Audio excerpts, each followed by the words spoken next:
Em primeiro lugar, Deus criou o céu e a terra menos tudo que se vê e tudo que não se vê. A terra era como uma massa sem forma, um vazio sem fim, uma escuridão quase palpável. O Espírito de Deus pairava sobre o abismo das águas.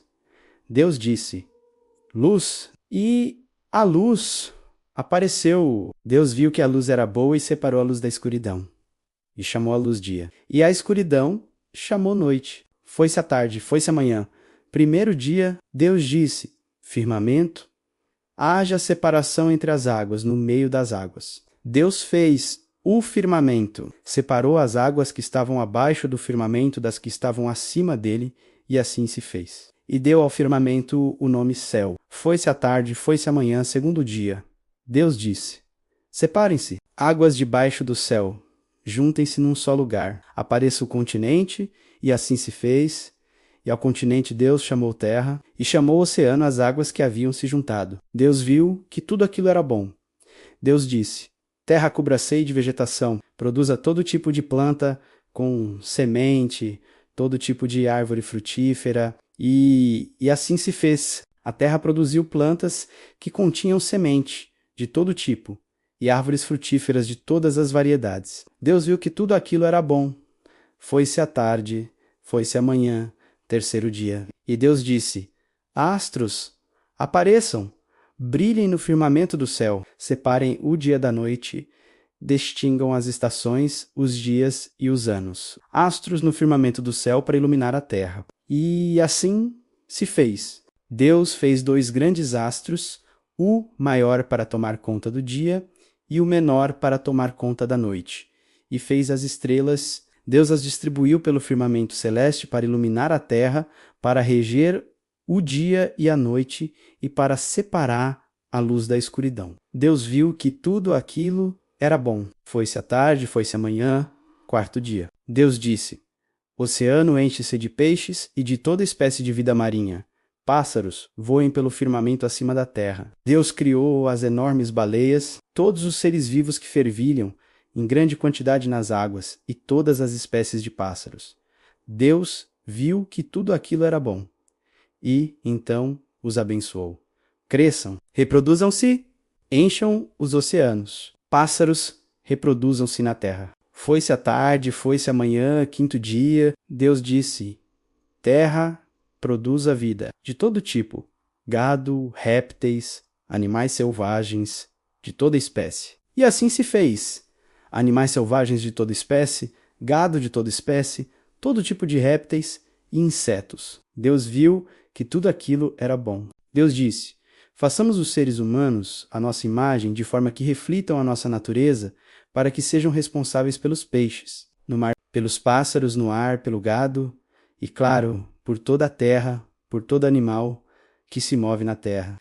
E Deus criou os seres humanos, criou-os à semelhança de Deus, refletindo a natureza de Deus. Ele os criou macho e fêmea, e então os abençoou.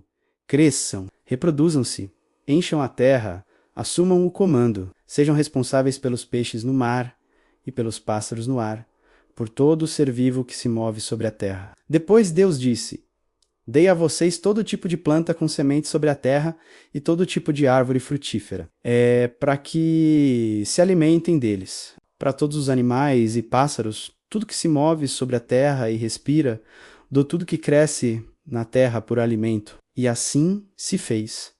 Deus olhou para todas as coisas que havia feito. Tudo era tão bom, tudo era ótimo. Foi-se a tarde, foi-se a manhã, sexto dia, o céu e a terra foram assim concluídos até os últimos detalhes. Quando chegou o sétimo dia, Deus havia terminado sua obra. No sétimo dia, ele descansou de toda a sua obra. Deus abençoou o sétimo dia, fazendo dele um dia santificado, porque foi o dia em que ele descansou de sua obra, de toda a criação que havia feito. Essa é a história de como tudo começou do céu e da terra quando foram criados, quando o Eterno fez o céu e a terra. Antes mesmo que nascessem plantas ou arbustos, o Eterno ainda não havia feito chover sobre a terra, e não havia ninguém para cultivar o solo.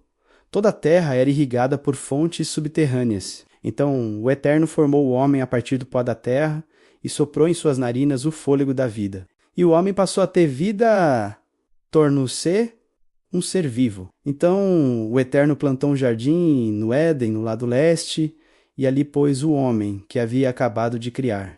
O Eterno fez que nascessem da terra árvores belas e de todo tipo, que forneciam alimento, e no meio do jardim estavam a árvore da vida e a árvore do conhecimento do bem e do mal, do Éden. Corre um rio que irriga o jardim e dali se divide em 4. O primeiro chama-se Pison e corre desde Avilá, lugar em que há ouro, e o ouro dali é de excelente qualidade. O lugar também é conhecido por causa de uma resina de cheiro adocicado e das pedras de ônix. O segundo rio chama-se Gion e corre desde a terra de Cush.